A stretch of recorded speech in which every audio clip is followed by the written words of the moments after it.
Good morning students, कैसे हैं आप सब।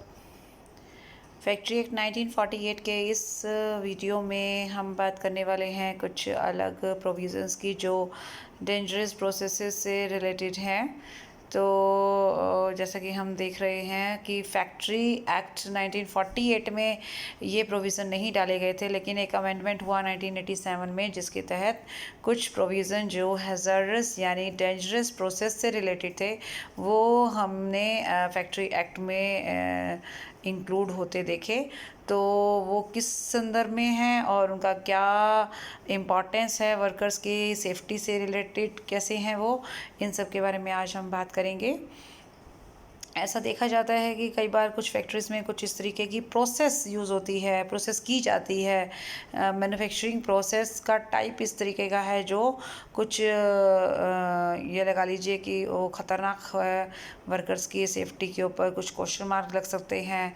कुछ ऐसे प्रोडक्ट्स का इस्तेमाल होता है, ऐसा रॉ मटेरियल यूज़ होता है, ऐसा वेस्ट मटेरियल जनरेट होता है जिससे वर्कर्स की सेफ्टी पर बात आ सकती है। तो उस केस में हमें ऐसी प्रोसेस को या इस प्रोसेस को के ऊपर काम करने में कुछ स्पेशल हमें अटेंशन देनी चाहिए।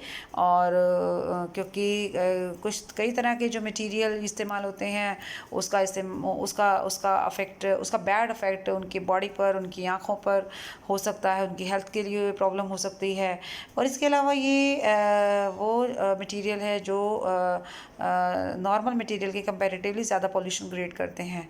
तो इस तरीके की जब प्रोसेस होगी तो ऑब्वियसली ये हेल्थ और सेफ्टी के पॉइंट ऑफ व्यू से थोड़ा सा उसका हमें ज़्यादा ध्यान रखना पड़ेगा। स्टेट गवर्नमेंट जो है वो इस संबंध में रूल भी बना सकती है और कुछ एडिशनल रूल्स भी ला सकती है। और इस प्रोविज़न के लिए स्टेट गवर्नमेंट ने फर्स्ट शेड्यूल को जो है वो एक तरीके से एडिट कर सकती है, चाहे उसमें कुछ नई चीज़ें ऐड की जाए या उसमें से कुछ रिमूव कर दी जाए। ठीक है। नेक्स्ट है constitution of the site appraisal committee. तो ऐसी फैक्ट्रीज़ जहाँ पर इस तरीके की प्रोसेस की जानी है तो स्टेट गवर्नमेंट को ये देखना होता है कि किस तरीके से ऐसी फैक्ट्रीज़ को वो परमिशन दी जाए। उसके लिए एक कमेटी बनाई जाती है, हम उसे साइट अप्रेजल कमेटी कह सकते हैं, जो लोकेशन को चेक करेगी और भी बहुत सारे इस तरीके के काम करेगी जो एक तरीके से जस्टिफाई करेगा कि वो फैक्ट्री को उसकी लोकेशन के हिसाब से उस प्रोसेस को करने की परमिशन दी जानी चाहिए या नहीं चाहिए। तो इस कमेटी में हम देखेंगे कि स्टेट का जो चीफ इंस्पेक्टर होगा वो चेयरमैन होगा। और इसके अलावा आप देख सकते हो बहुत सारे लोग हैं जो रिप्रेजेंटेटिव का काम कर रहे हैं डिफरेंट बोर्ड्स के, डिफरेंट फील्ड के हैं। जैसे एक है हमारा सेंट्रल बोर्ड जो वाटर बोर्ड हम कह सकते हैं, prevention and control of water और वाटर पोल्यूशन और एयर पोल्यूशन का जो सेंट्रल बोर्ड है। सिमिलरली वाटर और एयर पोल्यूशन के लिए जो बोर्ड बनाया गया है स्टेट लेवल पर, स्टेट बोर्ड।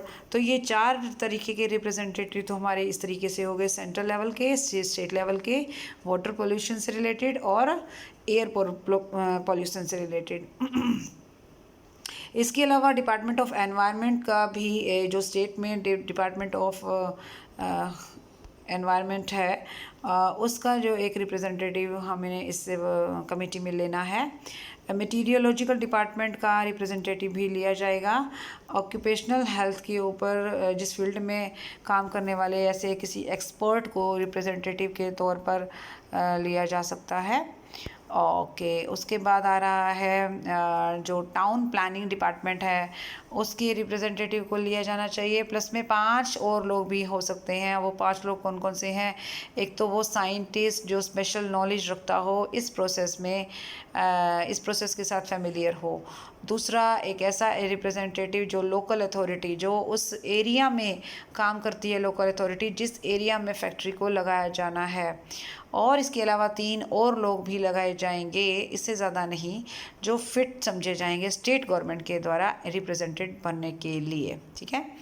ओके, तो जो साइट अप्रेजल कमेटी है उसका काम क्या है, ये चेक करना कि फैक्ट्री की लोकेशन क्या है, आसपास की क्या स्थिति है और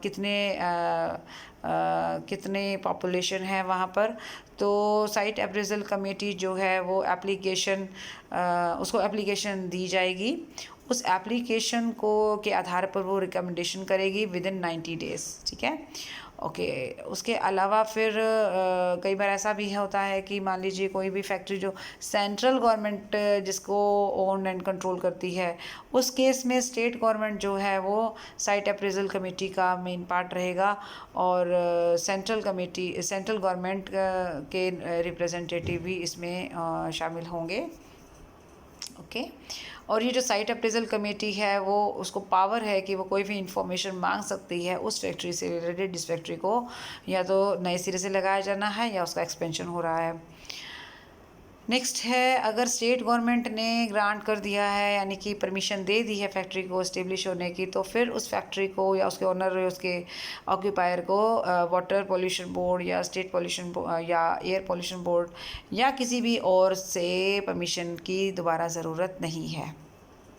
next is compulsory disclosure of information bye occupier. तो ऑक्यूपायर का काम है कि वो कुछ इंफॉर्मेशन स्पेशली जो हैज़र्डस प्रोसेस है या जो ख़तरनाक जो क्रियाएं हैं, जो एक्टिविटीज़ हैं, जो इसका मैन्युफैक्चरिंग प्रोसेस का पार्ट है, उसके बारे में सारी डिटेल जो है ऑक्यूपायर को बतानी होगी, डिस्क्लोज करनी होगी। ये डिस्क्लोजर जनरल पब्लिक के आगे भी होगा, वर्कर के आगे भी होगा और चीफ इंस्पेक्टर को भी इसकी रिपोर्ट दी जाएगी।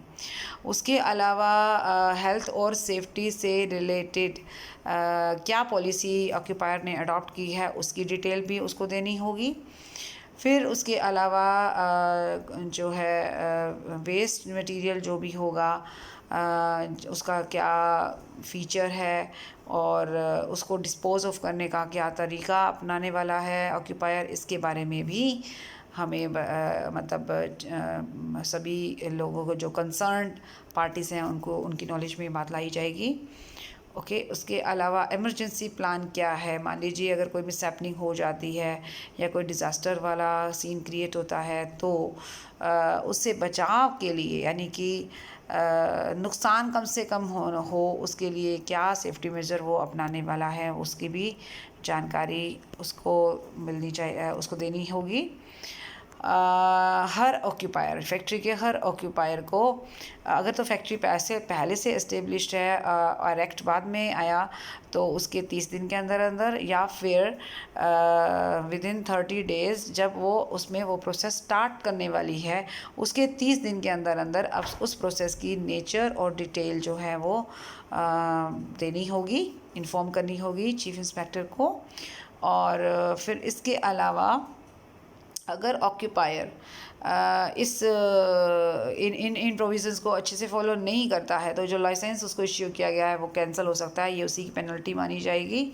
और इसके अलावा जो भी इस तरीके के आर्टिकल्स हैं, जो सब्सटेंसेस हैं, उनको किस तरीके से ट्रांसपोर्ट किया जाएगा, कहाँ स्टोर किया जाएगा, ये इंफॉर्मेशन भी जनरल पब्लिक, हमारे वर्कर्स और चीफ जो इंस्पेक्टर है उसकी नॉलेज में लानी ज़रूरी है।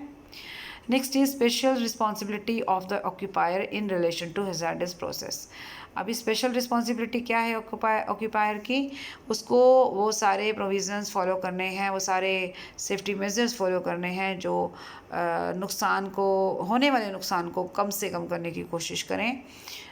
जितने भी हार्मफुल सब्सटेंसेस हैं, आर्टिकल्स हैं, मटेरियल है, उससे किस तरीके से वर्कर को सेफ़ रखा जाएगा, उसकी मैन्युफैक्चरिंग, उसकी स्टोरेज, उसकी हैंडलिंग और उसकी ट्रांसपोर्टेशन और मेंटेनेंस का क्या प्रावधान है वो भी उसको बताने हैं।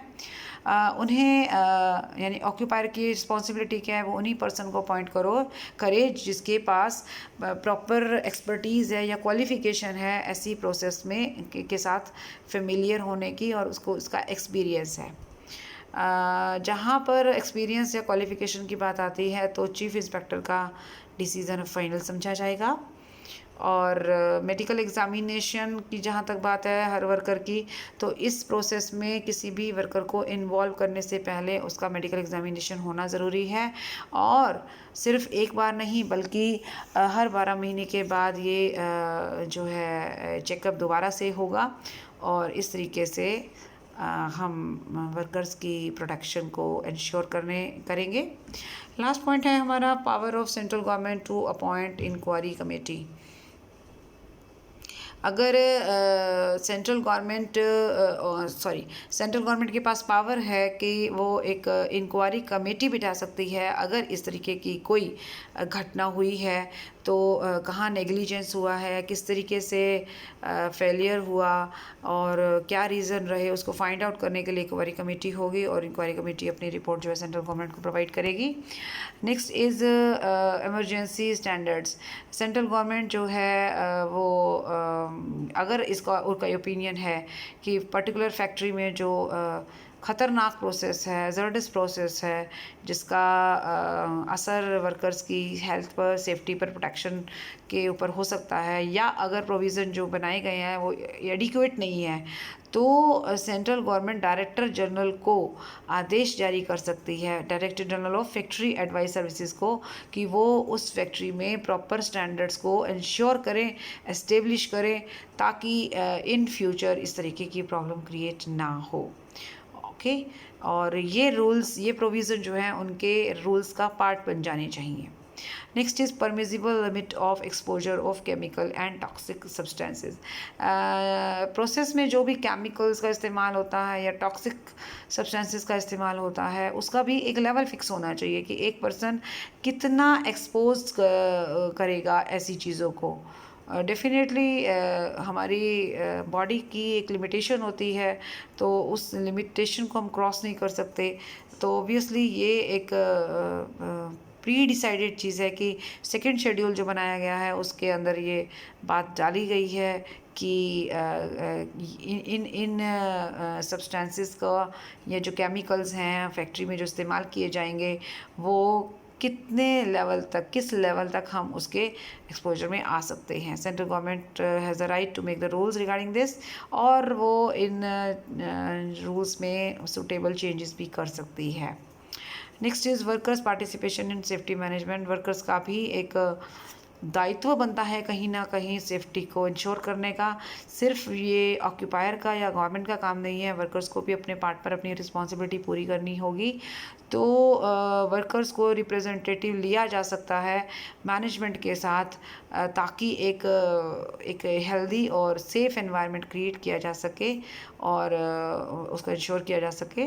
तो एक कमेटी का निर्माण किया जाएगा जिसमें वर्कर्स का पार्टिसिपेशन भी रहेगा, और दोनों मिलकर, यानी दोनों के रिप्रेजेंटेटिव मिलकर इस प्रॉब्लम पर जो है वो कुछ सही डिसीज़न पर पहुंच सकते हैं। स्टेट गवर्नमेंट जो है राइटिंग में कुछ रीज़न के साथ, एक तो ऑर्डर दे सकती है रीज़न के साथ, और कुछ को एग्जेम्प्ट भी कर सकती है कुछ प्रोविज़न के लिए। ठीक है, जो सेफ्टी कमेटी का कॉन्स्टिट्यूशन है, यानी कि कितने रिप्रेजेंटेटिव वर्कर्स के पार्ट से होंगे, कितने एम्प्लॉयर की साइड से होंगे, और उस ऑफिस को कितने समय तक काम करना है, उनकी मेंबरशिप कितने टाइम तक है, उनके क्या राइट्स हैं, क्या ड्यूटीज़ हैं, ये भी डिस्क्राइब किया जाएगा।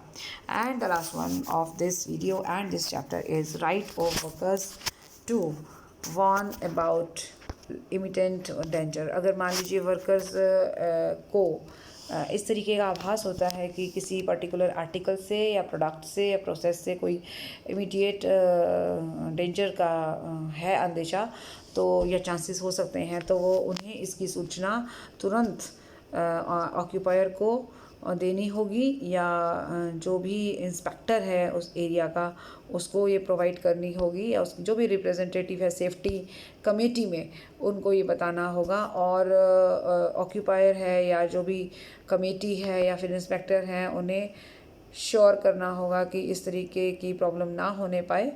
और अगर ऑक्यूपायर को ये डाउट होता है कि नहीं ऐसा कोई प्रॉब्लम नहीं है, तो इसकी सूचना वो इंस्पेक्टर को दे सकता है, और इंस्पेक्टर जो है वो अपने लेवल पर जो भी डिसीज़न लेगा फिर वो फाइनल समझा जाएगा। तो ये थे हमारे प्रॉपर ऐसे प्रोविज़न्स जो ऐसी फैक्ट्रीज़ के लिए बनाए गए हैं जिनमें जो मैन्युफैक्चरिंग प्रोसेस है वो थोड़ा सा रिस्की है, क्योंकि उसमें इस तरीके के आर्टिकल्स का इस्तेमाल होता है, इस तरीके की प्रोसेस उसमें काम में लाई जाती है। तो दैट मे बी अनसेफ और unhealthy for workers. So to make sure that they are safe, these provisions must be implemented strictly and according to the state common norms. So that's all for this video. Thank you so much. Bye bye. Take care.